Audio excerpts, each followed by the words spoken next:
Radio Prairie, le podcast qui vous parle d'herbe.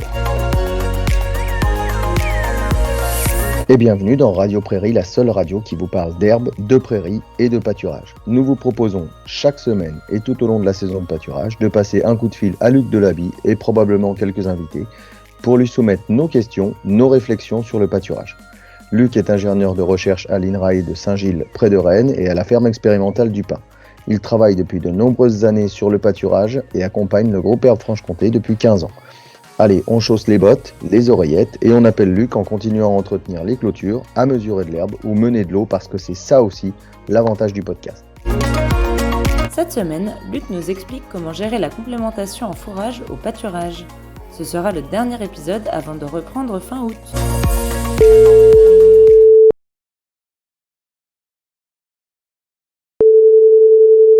Bonjour Luc. Salut Florian.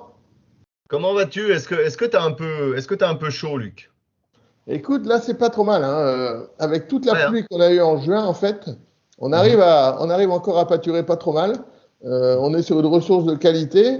Bon, on va voir comment va se dérouler le mois d'août, hein. C'est là où ça peut être un peu plus tendu, hein. Souvent, fin août, début septembre, là.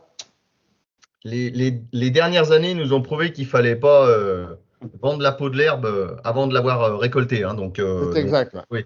Ouais, à tout moment, ça peut très très vite, basculer. Donc nous aussi, on est content. Comme tu disais, il a plus de l'herbe, là, de l'herbe de juillet. Donc on est plutôt content, mais c'est notre dernier épisode et on se retrouvera fin août.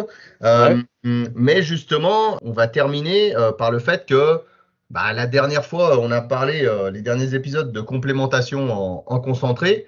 Et puis, du coup, là, aujourd'hui, quid de la complémentation en fourrage, quoi, hein. Comment vous gérez ça, par exemple? C'est une question intéressante, surtout en période estivale. Eh oui. Où là, l'offre a tendance à être inférieure à la demande.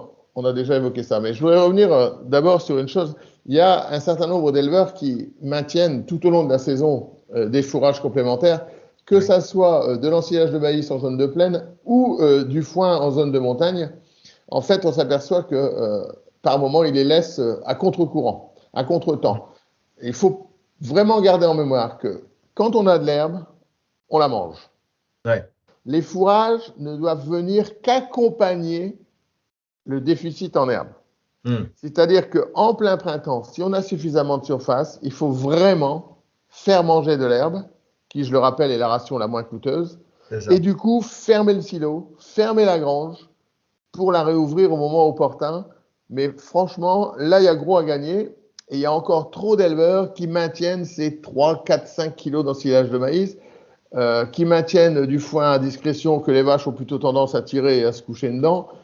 C'est quelque chose qui est mal valorisé parce que l'herbe, notamment au printemps, mais aussi en automne, reste un fourrage de grande qualité que les vaches préfèrent.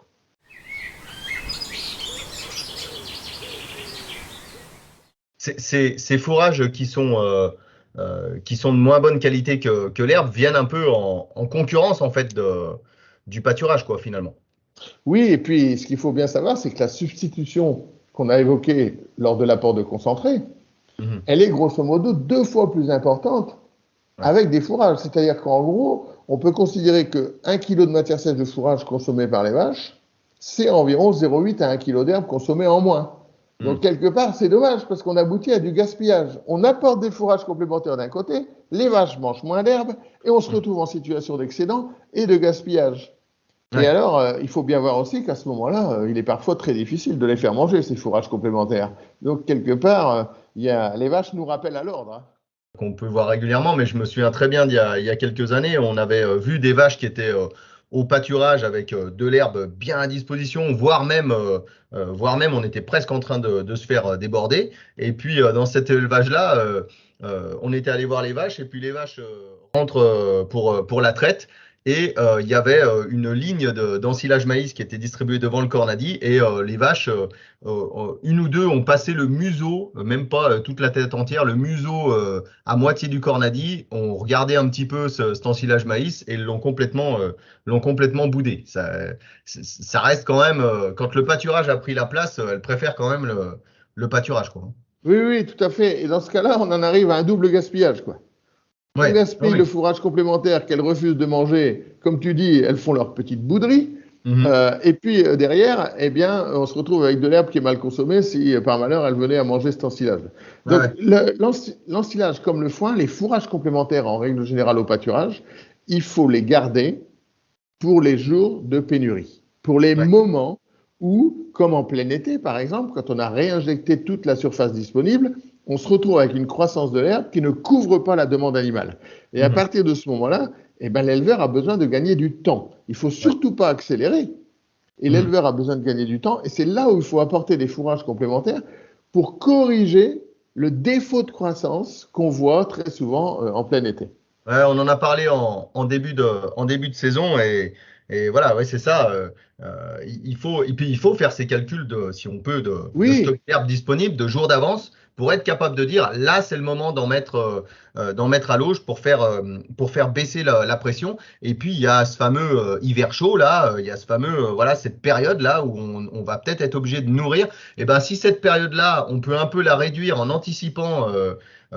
Avec quelques fourrages complémentaires, ça sert aussi à ça, je trouve, les fourrages complémentaires. Essayer de faire durer l'herbe un certain temps pour ne pas se retrouver, alors je suis caricatural, mais presque du jour au lendemain, à dire on arrête le pâturage parce qu'on n'a plus d'herbe et puis on commence à mettre 100% ration à l'auge. Mais quand l'herbe est là, effectivement, il faut pas empêcher. À quel moment, justement, est-ce qu'il y aurait un moment de la journée où il faut amener ces fourrages complémentaires pour être un peu sûr que les vaches, que ça ne prenne pas la place dans le rumen de l'herbe, en fait? Ça, c'est une bonne question et il faut faire référence à notre épisode sur le comportement alimentaire des vaches au pâturage pour raisonner cet apport de fourrage complémentaire. Tu as raison, il faut anticiper. C'est-à-dire que lorsque l'on s'aperçoit que la croissance de l'herbe, multipliée par la surface disponible par vache, ne satisfait pas la demande, par exemple, une croissance de 24 kg par jour avec 50 heures par vache, ça veut dire une production journalière par vache de 12 kg. Donc, il en manque à peu près 4 pour satisfaire la demande. Et c'est ces 4 fourrages, ces 4 kilos-là, qu'on va compléter grâce à du fourrage complémentaire. Mais comme on veut que les vaches mangent quand même de l'herbe, bien évidemment, on veut faire durer le pâturage, faire durer le plaisir, eh bien, il faut apporter les fourrages complémentaires à un moment où ça ne va pas amputer le désir de consommer de l'herbe par la vache. Or, on sait que la traite est un fabuleux stimulant de l'appétit. Et on sait qu'après la traite, les vaches font des grands repas, comme l'a expliqué Rémi, environ 2 heures après la traite du matin et 2 heures après la traite du soir, voire 3 le soir lors des jours très longs. Il faut surtout à ce moment-là tirer profit de cette envie de manger de l'herbe. Et donc surtout pas apporter de fourrage complémentaire après la traite. Surtout pas. Parce que là, ce qui se passe, c'est que les vaches vont se gaver très rapidement, surtout si c'est de l'ensilage de maïs. Et arrivé au champ, que se passe-t-il? Ces dames s'allongent, ces dames ruminent. Et pas d'herbe consommée. Donc il faut apporter le fourrage complémentaire, je dirais, le plus intéressant et le plus opportun, c'est avant la traite du soir. C'est-à-dire qu'on va aller chercher les vaches vers 15h, 16h avant la traite, 1 heure avant environ, et on va là leur offrir la possibilité de manger les fourrages complémentaires. Si elles en ont besoin parce qu'il y a insuffisance d'herbe, alors ne craignez rien, elles les mangeront. Si par contre elles les boudent, comme tu nous le racontais tout à l'heure, c'est sans aucun doute qu'il y a assez d'herbe à consommer. Mais c'est toujours intéressant. C'est toujours intéressant, je trouve, ces solutions où c'est la vache qui, enfin pas la vache qui décide, mais ou en tout cas voilà, là au moins on est sûr. Si elle a mangé de l'herbe, elle le mangera pas. Si elle en a pas assez mangé, voilà, c'est pas la vache qui décide, mais c'est malin. C'est pas la vache qui décide, mais c'est la vache qui indique le chemin le plus opportun. Voilà. Et ça, c'est très important. C'est exactement comme quand on a décrit le pâturage tournant simplifié où la production laitière dans la parcelle nous indique que la parcelle est terminée en termes de consommation. C'est exactement pareil. La vache nous donne les indications pour que l'on prenne les bonnes décisions. C'est ça. Donc, surtout important d'apporter les fourrages au moment où, je dirais presque, l'animal en a le moins envie, mais surtout ne pas l'apporter au moment où l'animal a envie de pâturer, c'est-à-dire après la traite du matin et après la traite du soir. Là, l'aspect comportemental est très important à prendre en compte.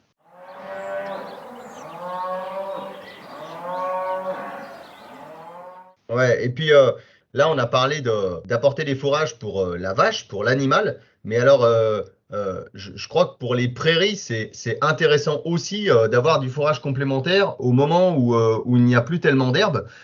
J'ai souvenir de 2 exploitations dans le Jura qui étaient à peu près à la même altitude, avec un peu les mêmes objectifs. Et finalement, on avait un élevage où les prairies n'étaient pas descendues en dessous de 5,5 cm d'herbe. Et pourtant, il faisait très chaud et surtout sec depuis un moment. Ils avaient complémenté un petit peu et puis surtout, ils avaient beaucoup de surface pour emmener les vaches au large. Donc, ils n'ont pas fait descendre leurs prairies en dessous de 5,5. Et puis quand l'eau est revenue, tout de suite ils ont retrouvé de la croissance. Et puis à côté de ça, un autre élevage qui a mis ses vaches sans trop de fourrage complémentaire et qui a fait un peu râper. Les prairies sont descendues de 3-4 cm. Oui. Cet élevage-là, l'eau est revenue début septembre. Ils n'ont pas eu plus de 3 jours d'avance jusqu'à l'hiver. Alors que l'autre ferme avait récupéré fin septembre, ils étaient à 17 jours d'avance. Donc, Donc ça veut dire. C'est super important de faire baisser la pression avec les stocks fourragés. Voilà, c'est ça. C'est que tu rappelles aussi que les fourrages peuvent être utiles pour éviter le surpâturage, protéger la prairie et faciliter son redémarrage avec le retour des pluies. Exactement. Ça, c'est vrai, ça c'est intéressant aussi, c'est-à-dire que effectivement, on va éviter de descendre trop bas dans ces périodes de forte chaleur pour limiter l'évapotranspiration d'abord, et puis aussi pour garder un potentiel de redémarrage, de repousse. Et le fourrage complémentaire peut aider à ça, et on peut même aller jusqu'à en situation d'apport de fourrage importante, c'est-à-dire quand ça commence à rapprocher la demi-ration, laisser les vaches à l'intérieur la nuit. Ça, il faut y penser aussi, parce que ça va éviter ces phénomènes de surpâturage. On va laisser les vaches à l'intérieur la nuit dès que l'on va atteindre 8 à 10 kg de fourrage complémentaire dans la ration journalière d'une vache. Ou la journée s'il fait très chaud aussi. Ou inversement, si effectivement il fait très chaud, la journée. Mais là, par contre, il faudra être sûr que les vaches sortent le soir après la traite, entre guillemets, le ventre vide, en sachant qu'un rumen n'est jamais vide, bien évidemment, sinon ça se passerait vraiment mal pour l'animal. Mais c'est à ce moment-là où il ne faut pas apporter trop de fourrage complémentaire pour s'assurer qu'elles sortent en ayant faim après la traite du soir. Ouais. Et puis, on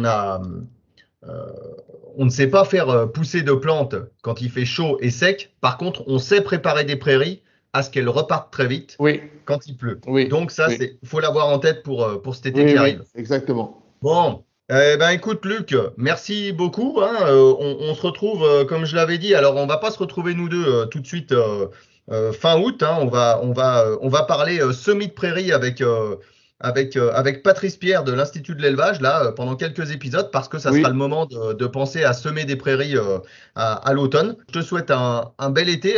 Merci pour pour cette première partie de saison, et puis on se retrouve de toute façon à l'automne. Bel été à toi, bel été à tous les Franc-Comtois et bel été à la France malgré cette situation un peu perturbée. Bye bye, salut. Merci Luc, à bientôt. Allez, réagissez, commentez, interpellez-nous même. Rendez-vous la semaine prochaine et n'oubliez pas de pâturer. Chaque mardi, retrouvez un nouvel épisode de Radio Prairie sur la chaîne YouTube du groupe Herbe Franche-Comté. Radio Prairie, le podcast qui vous parle d'herbe.